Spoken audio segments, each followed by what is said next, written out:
শুরু গই আছে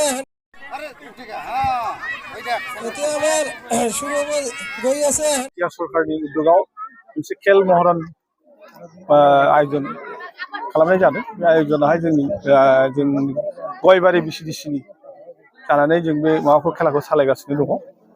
दा जोङो मैयानिफ्राय सालायदोंमोन, फैयै फैयै दिनै द्वितीय दिन आरो गाबोन दंबावो। दा दिनैहाय बे खेलानि उद्देश्यआ जाहैबाय जोंनि गथ' उन्दैफोरखौ मोनसे फिजिकेलि एन्ड माबालि मोनसे खालामनो थाखाय जोंनि सेस्था नागिरदों आरो सेस्था खालामदों। आरो लोगोसे दानि जुगावहाय बाखि मानसिफ्रा गासिबो अनलाइन गेम गेलेनानै ओरैनो ब्रेनफ्राव हेडेक माबा जालाजोब्बाय। बेखायनो जोङो मोनसे प्रसेसटा, बे प्रसेसटाया जाहैबाय जोंनि दानि उन्दै उन्दै गथ'फ्रा जाहाथे बे माबानिफ्राय एसे रिलिफ मोनो आरो लोगोसे गावसिनि फिजिकेल फिटनेस आरो खालामनानै मोजां मोनसे सुस्थ' देहाखौ दानो हायो। आरो लोगोसे जाहैबाय दानि जुगावहाय जोंनि बे सरकारनि उद्योगाव दानि गेलेगिरिफ्रा मोजां जुदि गेलेनो हायोबा, डिस्ट्रिक्ट लेभेल स्टेट लेभेलसिम जानो हायोबा, गेलेलांनो हायोब्ला भबिष्यताव बिनि जिउआ मोनसे निरापत्ता जागोन आरो साख्रि बाख्रिबो साख्रि मोननो चान्स दङ। ओंखायनो जोङो बे बुस्थुखौ हयथ' आगोलावहाय एसे गोदोलांदोंमोन, दा जों बोखांफिननो सेस्था खालामदों। स्पर्ट्सआ बिराद इम्परटेन्ट मानसि मोनसे पार्ट।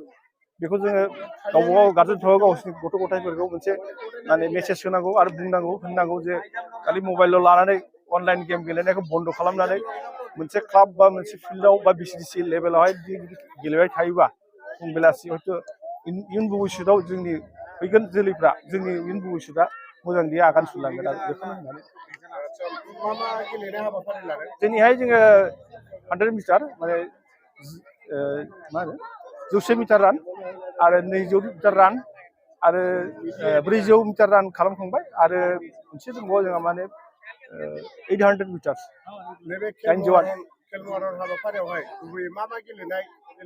जोङो सरकारनि निसमथ'आ जोङो गेलेदों बे रान्स एन्ड काबाडि आरो भलिबल एन्ड फुटबल।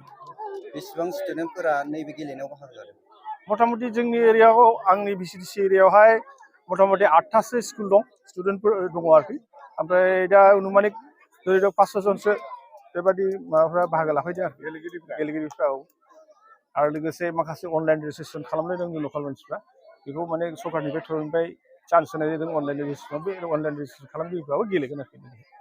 दिनैनि नैबे हाबाफारिनि गेजेरजों गोबां सरकारा, दानि सरकारा मोजां आयदाफोरखौहाय लाना फैदों। बेनि सायावहाय सारा सरकारनिसिम मा खालामो?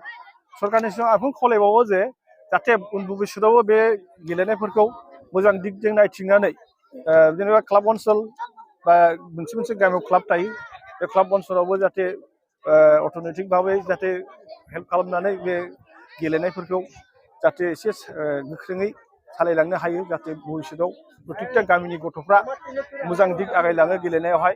आरो लोगोसे बेखौनो मिथिगौ जे जों दा मिथिनाय मथेबा बहुत गामियावहाय जेनेबा गेलेनो स्कप मोनैनि खारनावहाय हयथ' मोजां सुबिदा लानो हायाखै। दा सोरबा खोनानाय मथे दाथ' जोंनि बिटिआर ओनसोलनिफ्राय बहुत जोंनि बर' सेंग्राफ्रा, बर' हिन्जावफ्रा मोजां इन्टारनेसनेल लेभेलसिम गेलेहैनो हाबाय आरो भबिष्यतावबो जोंहा बेबादि मानसि ओंखारगोन होननानै आं आसा थियो। जाहाथे सरकारनिफ्राय एसे बे धरननि गेलेनाय समावहाय गेलेनायनि थाखाय माखासे अर्थनैतिक हेल्प खालामनो हायोबा हयथ' उन भबिष्यताव जोलैया आगायलांनो हायो।